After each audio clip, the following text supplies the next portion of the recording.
Welcome to Simply Bitcoin, the channel that breaks down all the daily Bitcoin news from Twitter, the daily fail, the meme review, software releases, website by plebes. We've got it all. Drop us a like and subscribe. Okay, we're going to the numbers. Here we go. Clock booty dashboard. All right, we're currently sitting at a block height of 665,192. The current Bitcoin price, 755, just dropped on us. Chain rewrite days, 578. Total lightning capacity, 1,061.17 BTC. And the Bitcoin versus gold market cap, big climb from yesterday, 6.26%. That 40,000 number is absolutely crazy. And for anyone who's wondering why they heard a digital chicken noise, that is Satoshi, the Bitcoin chicken, and he collects every time the price of Bitcoin hits an all-time high. Phil, it's time for the daily fail. Okay, so for the daily fail, okay, so we're gonna have to follow along here because it's a tweet from Marty Bent, but Marty's not the fail. Okay, Raul, once again, this is on the heels of, yeah, man, I can't stop. I can't, like, this guy, he's so easy to pick on. And this is actually a tweet that he made. Okay, so check this out. This is brutal. This is actually good. All right, so Marty goes like this. He's like, when you don't understand software, you make stupid comments like this. If you think there's a snowball's chance in hell, this will be practical on Ethereum. I have a quantum computer to sell you. And this was Raul's ridiculous comment about the derivatives layer. That's another 1.2 quadrillion. You know, Raul's sitting there. He's having fun with his crayons, drawing inside the lines. Okay. So anyways, so then after that, okay, if we scroll down a little bit, Raul comes back and he goes, Marty, let's not insult people. Not cool for a thought leader like you. Just accept people have different views based on their different knowledge and biases. And this is Marty's response. Sorry for being blunt. It's obvious you don't understand the software involved. So, you know, what people don't understand is this guy is sitting here touting Ethereum. He's sitting there touting its virtues, doesn't understand how it frickin' works, doesn't understand what the differences are, claims that they're equal when they're not. And people are paying for subscriptions to this service. Amen. And look, I don't know what else to say. Like, that's just... I have a pro tip. It's very short and sweet because I think you said everything. It's, man, do not trust anybody with a blue check mark. If they have a blue check mark, take everything they say with a grain of salt because it's probably BS. Man, what is the blue check mark? Well, what does this mean? Like, how do you, like, what does this do? Does this give us superpowers? What happens? Apparently, when you get a blue check mark, it's just you start lying. I don't know why. It's just like, what happens? I guess get it. Like, and how do they get these blue check marks? Who figures out the? Anyways, I mean, not that I really care. I don't really want a blue check mark myself, but me neither. I feel like I've heard about these, and I don't get what's wrong with. Anyways, whatever. He's a fool. He's a fool. Phil, it's time for the daily meme review. All right, everybody. Our meme for today is brought to us by Bitcoin_Arsenal. They are a Bitcoin meme account. You guys should definitely go follow them. Let's check it out. Dude, oh my God, what a fucking meme. Jesus, yeah. What a meme. Okay, Phil, that's an 11 for me, man. That's a perfect meme. That's an 11, dude. Solid 11. What about you? All right, you got to give me a sec. I might be a little bit tougher than you on this one. You're processing. Yeah, I am. So many feelings and noises. So look, I thought it was perfect, but then it kept going. And it had PayPal in it. There had a little PayPal, but I forgive it because the music was dope. The music was great. All right, you're going with 11. I'm gonna, even though we have no real scale, I'm gonna give it a 10. A 10. It's really like a 9.9. Okay.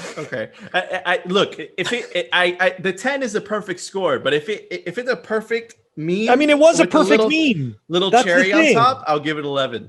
But dude, so give it a 10. It was a perfect meme. It absolutely was a perfect meme. They had everything in there. They had the great music. Okay. I mean, I'm sorry, but the drummer being the Fed and the guy playing the key. I mean, like, and it's just so perfect. It's right. Like the whole flow, everything. So just a little bit shorter. Yeah, I agree. No, it's a little bit It went a tad too long. I agree. yeah, that's all. I agree. But I liked it.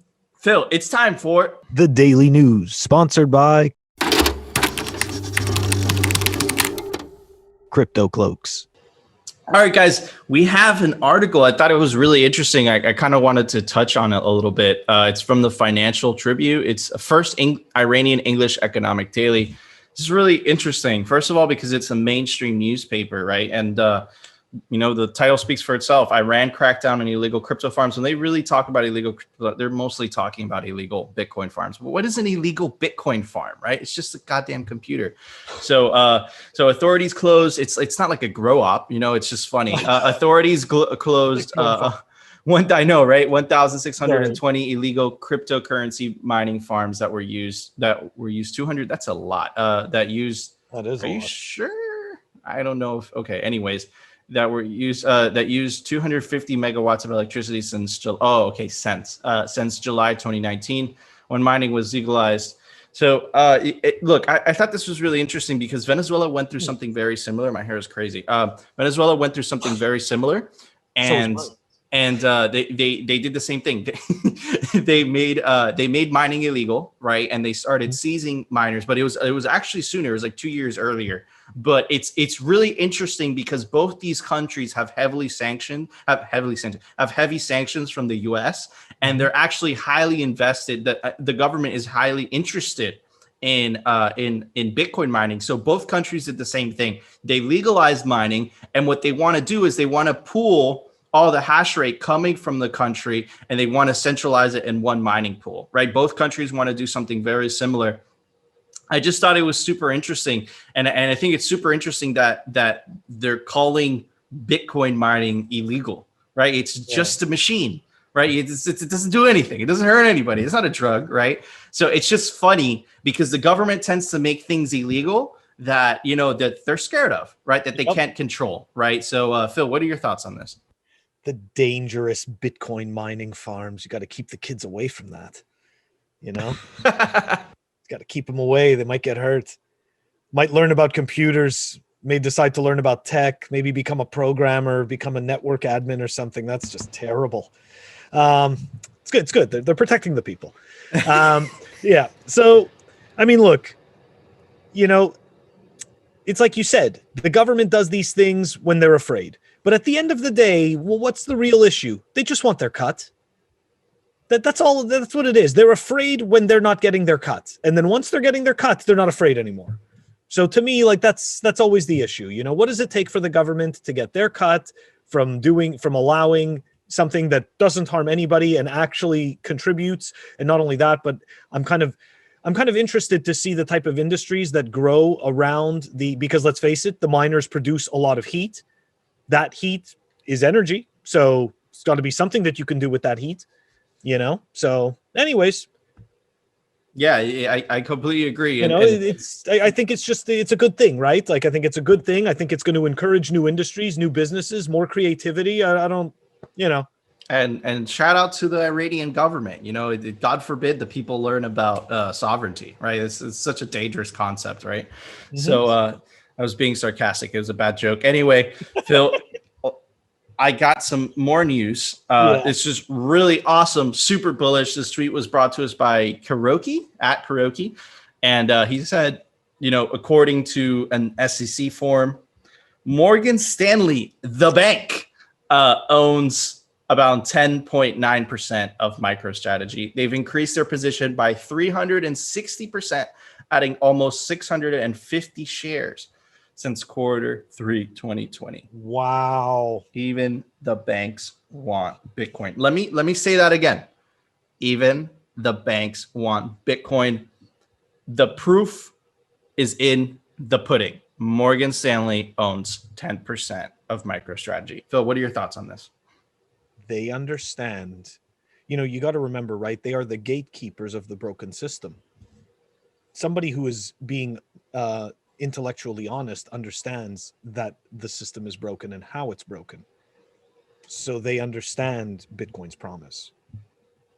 Absolutely. So for me, it's just a no-brainer, right? Like, they completely understand why they want it so bad. So, Yep. but they're not going to sit there and start, touting it. And they're not going to say it because that's dangerous, Nope. right? So the third piece of news, Phil, also from Twitter, handle Whoa. SKWP, Bitcoin just flipped the ruble, and that is the Russian currency. And it's funny because he tagged Katie. So guys, take a look at this link, this screenshot, guys. This is so awesome. Bitcoin is now the 15th biggest currency in the world, right? And look, I know you guys are like, why is it not number one? You have to appreciate Bitcoin was nothing 12 years ago. It's 12 years old. It's 12 years old, and it's grown this fast. And today, most people can't even afford a single Bitcoin, right? So I saw that, Phil, and I got very happy. What are your thoughts on this? It is eating the world's money supply in real time. Okay? We are watching this exchange happen in real time. We are alive at a really incredible juncture in history. This is crazy stuff, and it's fantastic that it's, that it just keeps happening. So yeah, those are my thoughts. Amen, I think it's interesting, it's, and I'm super bullish. It's so cool. It's so freaking awesome. And Phil, there was a software release today. Why don't you tell everybody about it? Software releases.